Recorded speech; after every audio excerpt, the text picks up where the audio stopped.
244 244 Gurmeet Singh. Question number 244 sir. माननीय मंत्री महोदय। पटेल पर रखें। माननीय सदस्य।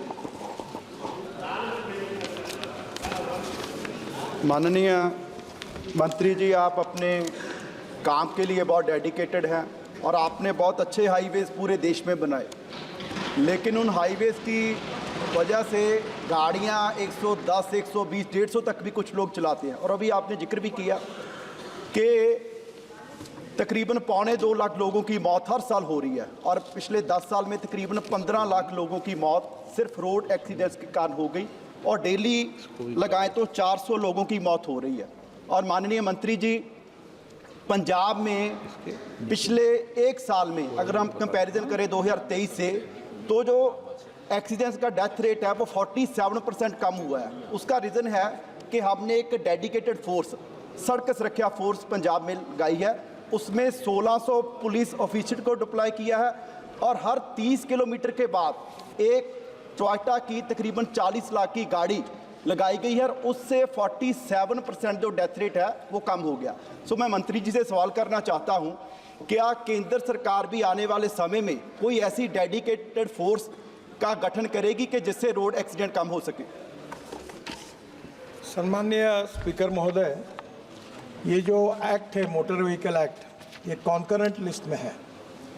जो कानून बनाने के अधिकार राज्य सरकार को है उसको स्टेट लिस्ट कहा जाता है, जो भारत सरकार बनाती है उसको सेंट्रल लिस्ट कहा जाता है, और जिसमें स्टेट और सेंट्रल दोनों करते हैं उनको कॉन्करेंट लिस्ट कहा जाता है। तो ये स्टेट गवर्नमेंट के अधिकार में है। मैं पंजाब सरकार को धन्यवाद दूंगा कि उन्होंने पॉजिटिवली प्रयास किया।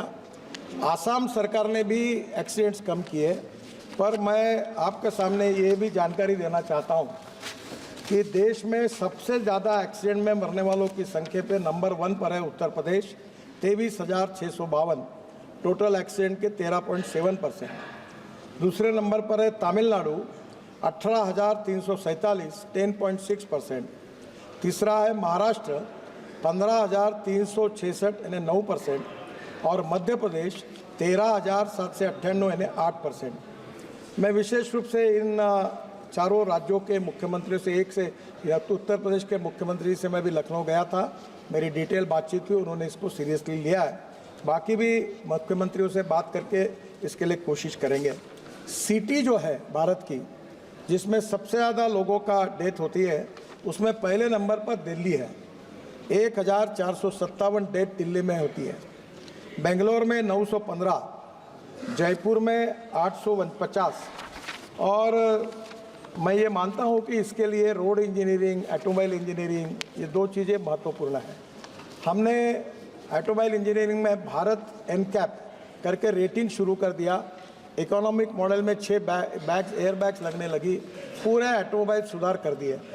रोड इंजीनियरिंग में कमियां थी, 40,000 करोड़ रुपए ब्लैक स्पॉट इंप्रूवमेंट के लिए हम खर्चा कर रहे हैं, काफ़ी ब्लैक स्पॉट्स हमने दूर किए, पर इसमें 59% एक्सीडेंट्स ये एनएच पर हो रहे हैं और ये मेरे लिए सबसे चिंता का विषय है।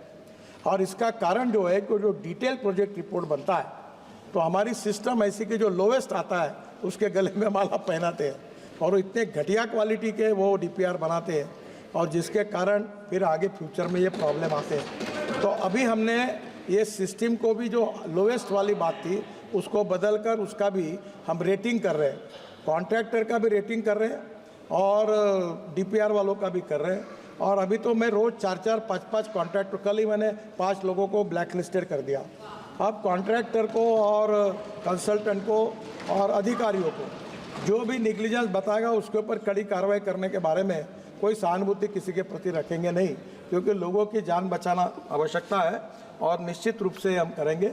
एक इम्पॉर्टेंट चीज़ है कि देश में 18 लाख ड्राइवर्स की कमी है और ये जो एक्सीडेंट हुए हैं इसमें जिनके पास ड्राइविंग लाइसेंस नहीं था, और जो आजकल क्या बताए अध्यक्ष महोदय, हमारे देश में ट्रेलर और ट्रक पर जो कंडक्टर होता है वो चुपचाप ड्राइविंग सीख के वो चलाना चालू कर देता है। हम दुर्भाग्यवश, मुझे कहना पड़ रहा है कि दुनिया में ऐसा जो देश है नंबर 1 पर जहां आसानी से ड्राइविंग लाइसेंस मिलता है, उस देश का नाम भारत है। हम इसको सुधार रहे हैं, स्टेट गवर्नमेंट के सहयोग से इसको काफ़ी स्ट्रिक्ट करने की कोशिश कर रहे हैं और मेरा विश्वास है कि भी हमने एक तय किया है कि मैं सब मेंबर साहब को आह्वान करूंगा कि मैं आपको driving centre, driving training centre और फिटनेस सेंटर हर जिले में, हर तालुका प्लेस पे एक एक शुरू करने की योजना हमने बनाई है। उसमें आर्थिक मदद कर रहे हैं, करीब 75 हमने खोले हैं, अभी हमको 1000 खोलने के हैं।